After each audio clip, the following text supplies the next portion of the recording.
Paano gumawa ng malinis na tubig sa Apocalypse? Ayun, tapos na ang mundo. Yung mga ilog parang may nalagay na radioactive na Gatorade. Yung lalamunan mo parang nakakain ng buhangin.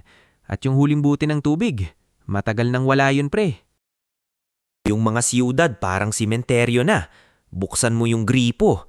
Alikabok lang at disappointment makukuha mo. Lahat ng grocery store nakaw na ng mga taong hindi nakinig sa sharing is caring nung kindergarten. Pero ito yung totoo.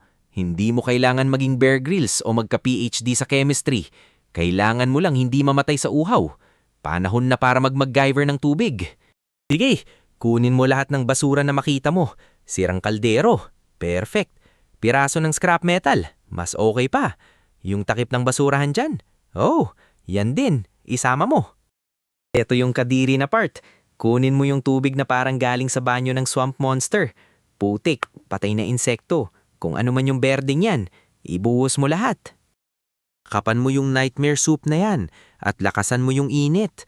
Campfire, gas stove, o kung gusto mo talagang apocalyptic, sunugin mo gamit ang burning tire.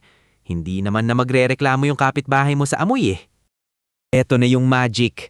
Lagay mo yung plastic o metal sa ibabaw ng kaldero mo. Pwedeng tabla, pwedeng yung lumang helmet mo nung okay pa ng lahat. Umaangat yung singaw, tumama sa surface na yon, at boom! Nagsisimula nang mag-form yung mga water droplets. I-catch mo yung mga drops sa kahit ano na hindi ka papatain. Malinis na lata. Medyas mo kung desperado ka na. Kahit ano. Congratulations! Ginawa mo yung apocalypse soup na something na hindi ka agad mapopoison. Yung ginawa mo basically distiller. Yung singaw dala yung pure water molecules pataas. Naiiwan yung mga kadiring stuff sa baba. Walang bakterya. Walang radioactive mystery glow. Walang chunks ng... Ayaw natin malaman kung ano yung mga chunks na yun. Yung mga droplets na yan, yan yung liquid survival. Pwedeng lasang victory na may halong abo at konting plastic. Pero malinis yan. Safe yan. At pinaka-importante, hindi kanyan papatain. Walang fancy bottled water. Walang gumaganang gripo. Walang problema.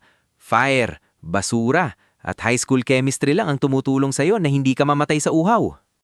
At hoy, kung aksidenteng nasunog yung buong setup mo kasama yung shelter, tignan mo yung bright side. At least hindi ka mamamatay na nauuhaw.